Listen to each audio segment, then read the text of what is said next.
नमस्कार, आप देख रहे हो जनमानस शेखावाटी।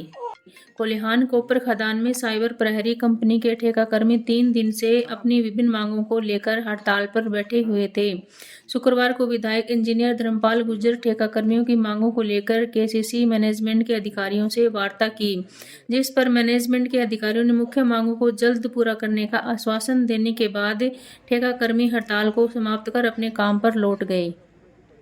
कंपनी प्रबंधन कर्मचारियों की ओर से मांगों पर सहमति बनने के बाद हड़ताल को समाप्त कर दिया गया।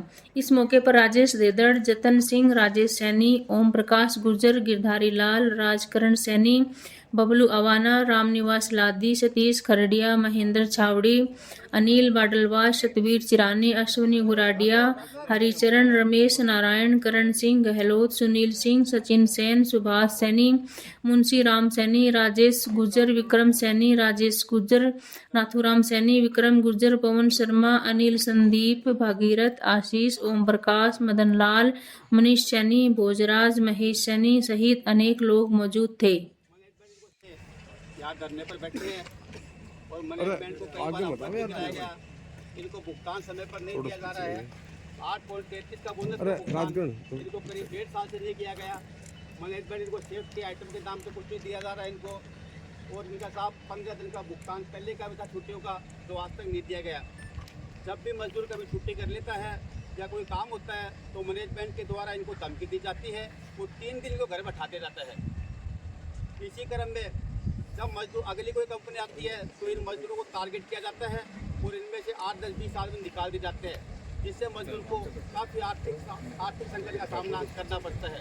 इसीलिए हमने आपको अवगत कराया, लेकिन आप व्यस्त थे और आज भी आपके कार्यक्रम में आप व्यस्त हैं। फिर भी आपने मजदूर साथियों को समय दिया और आपने मैनेजमेंट से इनकी बात की, वो भी खुले खोल के बात की, खुले मन से आपने बात की। इसके लिए हम सब आपके आभारी हैं और मजदूर साथियों को उनकी बात कर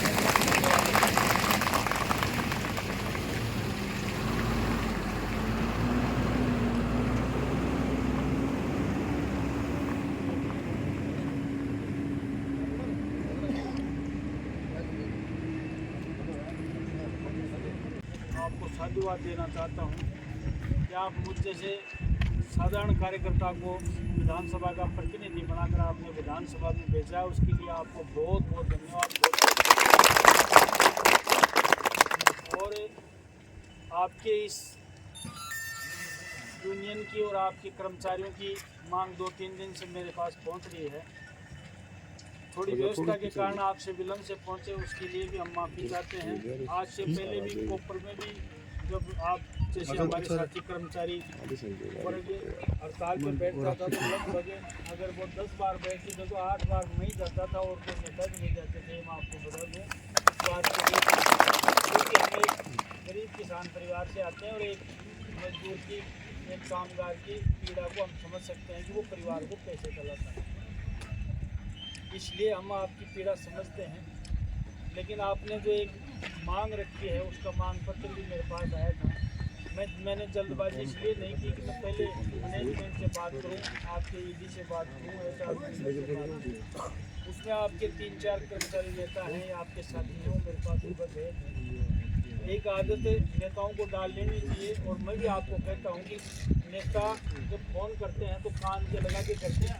अगला कुछ बोलता है और आपको कुछ बताते हैं, अगला कुछ बोलता है और आपको कुछ बताते हैं।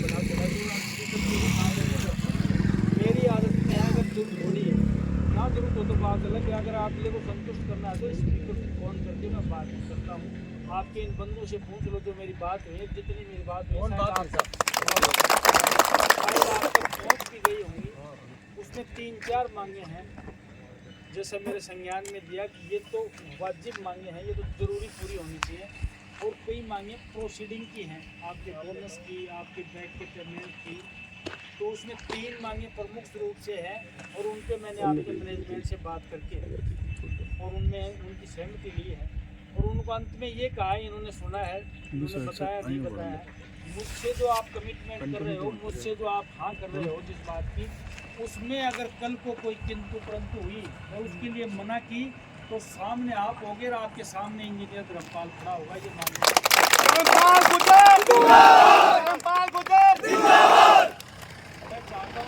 टकराव की स्थिति मैंने कहा था कि मैं चाहता हूँ कि आप ये कामगारों का मसला इसको सुलझा दो, कहीं टकराव की स्थिति ना करनी आए या मैं आपके सामने हूँ, आप मेरे सामने हो, आपके सामने हो, ऐसा मौका ना आए। अगर मुझसे कमिटमेंट किया है उस बात में आप बदलोगे तो मैं आपके सामने मजदूरों के साथ हूँ और हर लड़ाई लड़ने के लिए तैयार हूँ। ये मैंने ये हम लोगों ने उनको शपथ दे दिया और वो आपके लोगों ने सुन के लिया। ये बात मैंने 2 बार इसलिए दोहराई है कि आपको जरूरत पड़ेगी तो आप मेरे भाई आपके साथ हैं, निश्चित रूप से आप घबराएं नहीं। क्योंकि पहली बात ये थी जो अपने पहली जो कितने कर्मचारी आप लोग अब काम कर रहे हो, मेरे संज्ञान में शायद 116 लोग हुआ। 116 लोग जब नई कंपनी आए तो 116 के 16 लोगों को वो ज्वाइन दे, ये हमारी पहली शर्त थी। उसके लिए वो मैनेजमेंट मान गया। इनमें से अगर कोई एक भी बंधु रहता है तो मैं समझता हूँ उसके साथ अन्याय है और कंपनी को नहीं करना चाहिए, करती है तो हम लोग आपके साथ हैं। दूसरी बात ये थी कि आपका 26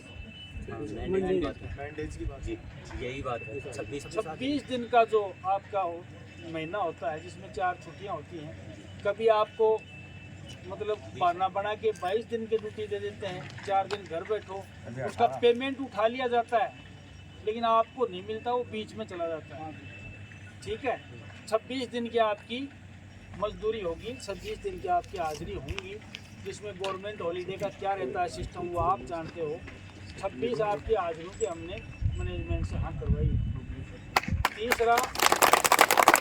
तीसरी बात ये है कि जो पेमेंट आज आपको मिलता था, जो कंपनी देती थी, वो payment same to same pay scale आपकी अगली कंपनी देगी और नियमानुसार जो बढ़ेगा वो बढ़ता रहेगा।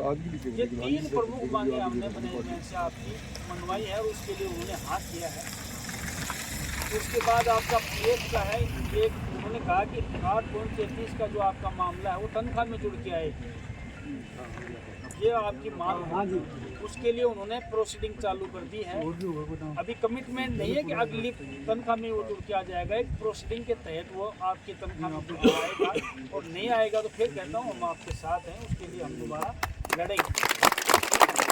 लेकिन उनकी 16-17 लग रही है और सारी जायज़ ही हैं, लेकिन मैंने इनको कहा ये जुत्ती टोके दिलवाना हमारा काम नहीं है, आपके संगठन जाने आपके। पहली बात इनकी थी कि जो 116 बंदे हैं एज इट इज़ वो ज्वाइन करने चाहिए दूसरी कंपनी में, जो पहली मांग वो है। दूसरी मांग जो पे स्केल इनको पहली कंपनी देती थी वो पे स्केल सेम इनको देना। तीसरी मांग इनकी अटेंडेंस 26 दिन की जो हाजिरी होती है, इनको बहाना बना के आज से मत आना, काम नहीं है तेरे लाइक, कभी 22 दिन का पेमेंट मिलता है, कभी वो 26 दिन की अटेंडेंस होनी चाहिए। आपके रूल में कोई GH वगैरह हो, बात अलग है। 3 प्रमुख बातें हमारी हैं और वो 8.33 वाला जो इनका बोनस होता है वो सैलरी में जुड़ के आए। इसका आप सकारात्मक प्रयास शॉर्ट टर्म में करेंगे, शॉर्ट टर्म में वो सकारात्मक प्रयास करेंगे। उसकी कोई कानूनी प्रक्रिया है, उसमें कितना टाइम लगता है वो आप ज़्यादा जानते हो मेरे से। तो ये 3 प्रमुख बातें हैं, उनका आपने मुझे कमिटमेंट दिया है, मैं इनके सामने देखो 116 वाला नहीं किया था, वो तो मैंने आपको कहा था कि भाई जो वर्क ऑर्डर होता है उसमें जो आपका मेडिकल वाला या जो क्रिमिनल का या वो होगा उसका अपन नहीं कर पाते। देखो वो तो मेडिकल वाला जो है उनको अपन नहीं कर पाते, तो वो तो कॉन्ट्रैक्टर के ऊपर डिपेंड होता है, भाई अपने ऊपर तो नहीं होता वो सारी चीज़ें। कॉन्ट्रैक्टर को अपन ने दिया तो वो अपने हिसाब से करेगा, जैसे वर्क ऑर्डर दिया उसने तो उसमें जैसे मेडिकली ये जो कराएगा या जो क्रिमिनल का जो मिलता है या ये जो वाला आता है उस फैक्टर को छोड़ के बाकी अपना अपने तरफ से पूरा करते। और रही बात आपकी जो 8.33 की, वो ऑलरेडी हमारा प्रोसेस में है रही। और आपने एक बात और की थी जो इन सबसे भारी मैटर है जो आपका 2018-20 का है। देखो मैं उसी के लिए हाँ कल मैं जो लेके आया था उसके लिए मैं आपको बताऊँ, उसके लिए ये तो नहीं आए थे, कल इनको खूब रिक्वेस्ट की थी हमने, कल आप बिजी थे उस वजह से नहीं हो पाया था। ये देखिए साहब, कल हमने इसको सेटलमेंट किया, कमेटी का अप्रूवल, देखिए कमेटी का कल सेटलमेंट किया हमने, कल शाम को बैठ के, जबकि आप लोग तो सुनो आपको तो सब कुछ हम बात कर ली थी सारी चीज़। ये देखो कल जबकि ये तो बहुत पुराना केस है। 17-18 का हाँ, तो वो तो आपको तो पता ही था, तब देखो, मजबूर होके रखा देखो था सर, आपके नहीं सामने। नहीं ये तो कल फाइल दिखाई दी। चलो चलो इस साहब ने 116 की बात आपको एक बोली। मेरी बात सुनो, उसमें तो आप हर चीज़ को कह दोगे आपके तो ये बीमारी है, आपको पॉइंट ऐसे रख दोगे कि आपको ये सब ऐसे ही करते हैं। देखो देखो मैं आपको सब ये मैंने ये अच्छा देखते हैं कि सुनी गुरा रही है IR वगैरह ये क्लियर सुनी गुरावड़े और नहीं, उसमें तो आपको एक वो मिल जाएगी, एक पॉइंट मिल जाएगा आपके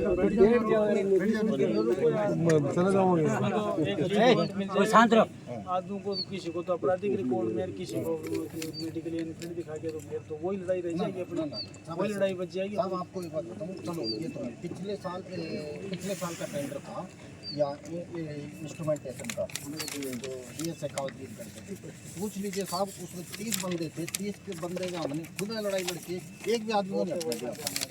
आप किसी से इंक्वायरी कर लो, ये यहाँ है BS शेखावत जी जो डील कर रहे थे, 30 बंदे उसमें लगते हैं, एक भी हटा था, जबकि उसके साथ कोई नेता नहीं था साहब, कोई आदमी नहीं आया था, खाली मैंने नहीं कोई बहुत बड़ा कारण हो तो बात अलग है, लेकिन ना इनकी 116 की जिम्मेदारी है आपको अंदर करना। साहब मैं तो आपको साहब विधायक साहब आपको एक चीज़ बोला कि अगर ये आदमी आते हैं तो हमारे को खुद को सहूलियत होगी कि ये काम जानते हैं, सीधा इनको पता है क्या काम करना है। नया आदमी आएगा वो कैसे जानेगा कि क्या काम करना है, उसको तो ट्रेनिंग देनी पड़ेगी, अंडरग्राउंड का ही नॉलेज नहीं होगा। तो ये तो आते हैं तो ये हमारे लिए सहूलियत है। तो मेरी ये बात आपको मान्य है, मैंने कहा था कि ये स्थिति भगवान ना आएगा आपका और हमारा टकराव हो जाए कभी, आपको मान्य है तो मैं इनको अंदर करूं। साहब देखो आपने जो भी बात की वो मैं सब मैंने 17 रखी ही नहीं, मैंने रखी 3 छांट के उनमें से, वो दो इतना तो मैं भी पढ़ा लिखा हूँ, ये कागज पढ़ दूँ आप हाँ कर दो, साहब, दो तो पहले clear- होता था ये। दो तो क्लियर है। देखो जो 116 आदमी है, देखो वो साहब कंपनी सीधे नहीं भर्ती करती साहब, वो कॉन्ट्रैक्टर करता है साहब भर्ती। हम उसको ये जरूर कहते हैं कि भाई ये आदमी रखने हैं और वो ही आदमी रखे जाते हैं, जबकि बहुत बड़ी कोई वो नहीं होती कि साहब आदमी का ऊँच नीच नहीं है। तो बाकी हम उसी को कंटिन्यू करते हैं और ये इसी में नहीं सभी कॉन्ट्रैक्ट में होता है। मैंने वो तो कहा ही कि अगर बहुत बड़ी कोई वजह हो, हाँ, आदमी बस। विकलांगी का बिल्कुल, ठीक कर पड़ा हो, बिल्कुल तो सर। उसकी तो तनख्वाह कहाँ चलेगी। हाँ, हाँ। लेकिन 116 में हाँ। मुझ तक ये बात ना आए कि साहब 2 बंदे बच गए, ये प्रयास आपको करना है, बिल्कुल सर, बिल्कुल। मुझ तक ये बात ना आए। और अपनी बात हो ही गई साहब, भाई बोलो वेतन की साथ तारीख है पेमेंट, हाँ वो भी बात हुई थी अपनी। हाँ बिल्कुल, विधायक जी ने सुबह ही बात की थी। मैंने देखो विधायक जी को तो मैं नहीं बोलूँगा कोई चीज़, हमने ऑलरेडी डिस्कस करके 10 तारीख को इंजीनियरिंग इंचार्ज को सबको इंस्ट्रक्शन दे दिए, यही नहीं KCC वालों को भी, भाई उन भाइयों को भी भला हो कि 10 तारीख तक अगर पेमेंट नहीं आता, 11 तारीख को इंजीनियरिंग इंचार्ज नोट मूव करेगा और फिर उसकी अप्रूवल लेके कंपनी पेमेंट करेगी, उसका 24% पेनल्टी जो है ठेकेदार की। जैसे हमने साहब एक बात बताऊं सर, विधायक जी आपको एक चीज़ बताऊं, कल की बात है साहब, पर्सनली इनको पूछ लो, 3:30-4 बजे बात करके गए हैं, उसके बाद जो है चेक वेक बना के रात में और अगले दिन सुबह खुद पेमेंट करा के आया। अब बात है ये 10 तारीख तक नहीं होगा तो आप पेमेंट करोगे इनको, उसका ठेकेदार कंपनी का एक इनकी एक इशू है जो अभी ताजा है, उस टाइम इलेक्शन वोटिंग वाले दिन का पेमेंट इनका एक वो मिल जाएगा, वो सर मैं बिल्कुल अश्योर कर रहा हूँ, वो पेमेंट बिल्कुल साहब एक 8 दिन को रुक यार, एक छोटी सी बात हो रही है साहब, जय 2 दिन बैठे इस टाइप पर। हाँ और आप लोग कहने से जा रही हैं, हाँ तो ऐसा तो नहीं होगा 8 दिन का पेमेंट काटा जाएगा। नोटिस लगाया साहब, नोटिस लगाया हुआ है। कल ही लगाया साहब ये नोटिस मजदूर भी। बच जाएगा बिना मतलब में साहब, इतना पेमेंट 8 दिन का अभी जो पेमेंट नोटिस लगाया आपने, 8 दिन पेमेंट ठेकेदार से बात साहब हम ठेकेदार से बात करेंगे और कोशिश करेंगे कि आपका नहीं, जब आपका पिछला कटा हुआ 8 दिन का दिला मिल गया साहब, 1.5 साल से आया। तो साहब 2 साल में जो वो तो गैर वाजिब था साहब, रूल के हिसाब से नहीं मिलना था, फिर भी मिला ना। चलो वो तो साहब दिलाया, लेकिन साहब रूल के हिसाब से नहीं मिलना था, फिर भी मिला। पेमेंट आएगा ना उसमें किसके नहीं आएगी। अरे भाई बात ये है, आपके साथ कोई भी अन्याय होगा तो हम आपके लिए खड़े हैं यार। ऐसा वैसे नहीं होता सारे तो परिवार 5 आदमी के परिवार में सबकी डिमांड पूरी नहीं होती। आप सब्जी लाते हो तो बेटी कहती है मैं भिंडी नहीं खाऊंगी, बेटा कहता आलू नहीं खाऊंगा, ऐसे थोड़ी चलता है। कुछ चीजें आप भी अब कंप्रोमाइज भाई करिए। आप एक चीज आपको भी देखो राजेश जी और आप सब लोगों को देखो, आप तो पुराने आदमी हो, आपको फिर बता रहा हूँ 13 साल आपको हो गए, आपको भी हो गए 13 साल, तो 13 साल आपके पीछे कोई है तभी तो 13 साल हो गए, नहीं तो साहब 1 साल का कॉन्ट्रैक्ट होता हटा दिया होता, वो भी हटा दिया होता ना। अब हाजिरी आपकी 26 नहीं होती, क्यों नहीं होती? आप ही भाई लोगों की वजह से नहीं होती।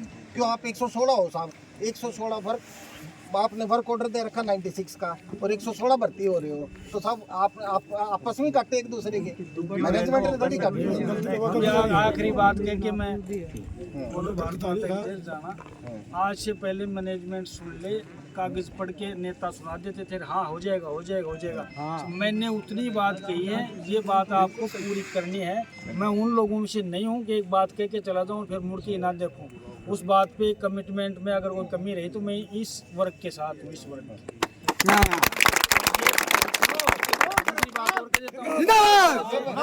ये वर्ग अगर कोई गैर वाजिब आपको प्रेशर डाल के करवाता है तो भी उसमें न्याय में अगर कहीं जरूरत पड़ी तो हम आपकी मैनेजमेंट की मदद दोनों सुन लेना भाई। साहब हम तो एक्चुअल में आपसे ये चाहते हैं कि भाई ये जो इनको भी कल यही बोला कि ये कंपनी इंडस्ट्री चलेगी तो ही अपन कुछ मांगने के हकदार रहेंगे। इंडस्ट्री चलाएंगे अपने जितनी अच्छी से, भाई आप भी सर्विस कर रहे हो हम भी सर्विस कर रहे हैं, तो उतना ही अपन मांगने को हकदार होंगे, तो ये चलाएंगे अपने अच्छे से बस। चलो भाई चलो। और विधायक जी के उसमें दोनों तरफ कह दी तो विधायक जी तो बात। कर्मचारी हड़ताल पे बैठे हैं, आज किस सहमति पर लेके सहमति हुई है?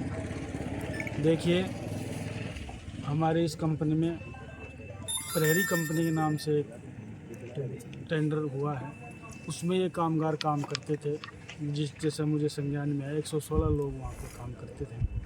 उनका पिछले 3 दिन से कोई गतिरोध चल रहा है, उसमें कई हमारे कर्मचारी यूनियन के नेता भी हैं।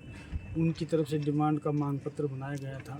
उस मांग पत्र को स्टडी करके मैंने एक वाजिब तरीके से मैनेजमेंट से बात करके उनमें से कुछ मांगे हैं जो निश्चित रूप से इनकी पूरी होनी चाहिए, जो भी मजदूर वर्ग है उसकी पूरी होनी चाहिए। उसमें मैनेजमेंट से बात करके और इनके कर्मचारी और कर्मचारी नेताओं से बात करके इनकी जो काम की हड़ताल है उसको समाप्त करवाया गया है।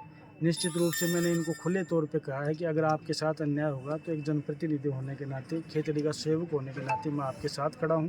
अगर मैनेजमेंट उसमें कोई बात में डिनाई करती है तो मैनेजमेंट के भी मैं अगेंस्ट जाना पड़ा तो मैं जाऊंगा।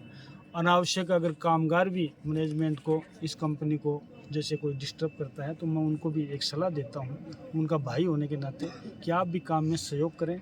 कंपनी बचेगी तो ही आपको काम मिलेगा, आपका परिवार का काम चलेगा। निश्चित रूप से दोनों ने सहमति प्रकट की है और 3 दिन का जो गतिरोध चला रहा था वो समाप्त हुआ है। इनकी मांगें थी कि जैसे पिछली कंपनी में जो काम करते थे, जो नई कंपनी को टेंडर हुआ है उसमें सभी लोगों का समायोजन किया जाए, प्रमुख मांग तो ये थी। दूसरी मांग इनकी पे स्केल, कई बार नई कंपनी आती है वो डाउन कर देती है, कम कर देती है। जो पे स्केल है वो सेम पे स्केल पे इनको नई कंपनी दोबारा ले।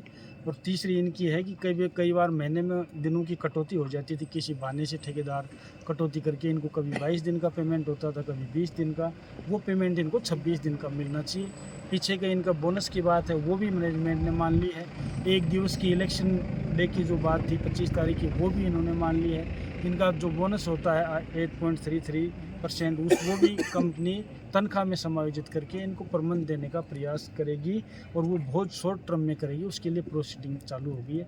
मैं पुनः एक बार कर्मचारियों को बधाई देता हूं कि 3 दिन से ये जो गतिरोध चल रहा था वो टूटा है और मैं इनसे विनती करता हूं और एक सेवक होने के नाते इनके साथ मैं कंपनी में इनको दोबारा प्रवेश करने की मैं मैनेजमेंट से भी मांग करता हूं, जो मैनेजमेंट ने मेरी मानी है।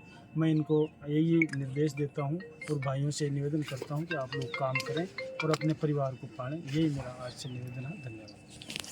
40 जो हड़ताल पे चल रहे थे, आज क्या क्या कंपनी तरफ से आश्वासन दिया गया है कि इनको मांग पूरी की जाएगी? देखिए कंपनी की तरफ से इनका जो पेमेंट था, जो सैलरी का पेमेंट था वो कंपनी ने ऑलरेडी कर दिया है और ये भी इनको आश्वासन दिया है कि आगे जो है समय पर जो भी आपका सैलरी का पेमेंट है वो किया जाएगा। बाकी इनकी और भी जो वाजिब मांगे हैं वो ऑलरेडी अंडर प्रोसेस हैं। जैसे विधायक जी से बात हुई तो इसमें जो भी कर्मचारियों के हित के लिए होगा वो किया जाएगा, लेकिन साथ ही विधायक जी और कर्मचारियों से ये भी अनुरोध अनुरोध किया गया कि भाई जैसे कंपनी है उसका उत्पादन चलता रहेगा तो हम उसी हिसाब से आगे डिमांड भी पूरी करते रहेंगे। तो काम को जो है आगे बढ़ते रहें, काम को रोके नहीं, उसी हिसाब से आगे बढ़ते रहें और हम जो भी वाजिब मांगे होंगे वो पूरी की जाएंगी। हमारे कर्मचारी पिछले 3 दिन से यहाँ बैठे हैं। मैनेजमेंट को हमने कई बार अवगत कराया इनकी मांगों को लेकर। मतलब हर बार क्या होता है, जो भी नई कंपनी आती है वर्कर का पेमेंट कम करता जाता है और इन कर्मचारियों में से इनको टारगेट कर अधिकांश कर्मचारी निकाल दिए जाते हैं और नई अपने हिसाब से नई भर्ती की जाती है, जिससे जो कर्मचारी पुराने थे जो अपने परिवार का पालन पोषण कर रहा था उनको बहुत ही आर्थिक संकट का सामना करना पड़ता है। इसलिए मैनेजमेंट से मैं गुजारिश करूंगा कि 116 जो कर्मचारी है उनको वरीयता के आधार पर सबसे पहले उनको भर्ती किया जाए और इनका 8.33 है जो भी इनकी सुविधाएं मांग है वो इनकी पूरी करें, यही हम मैनेजमेंट से मांग करते हैं। भारत माता की जय, भारत माता की जय, भारत माता की जय।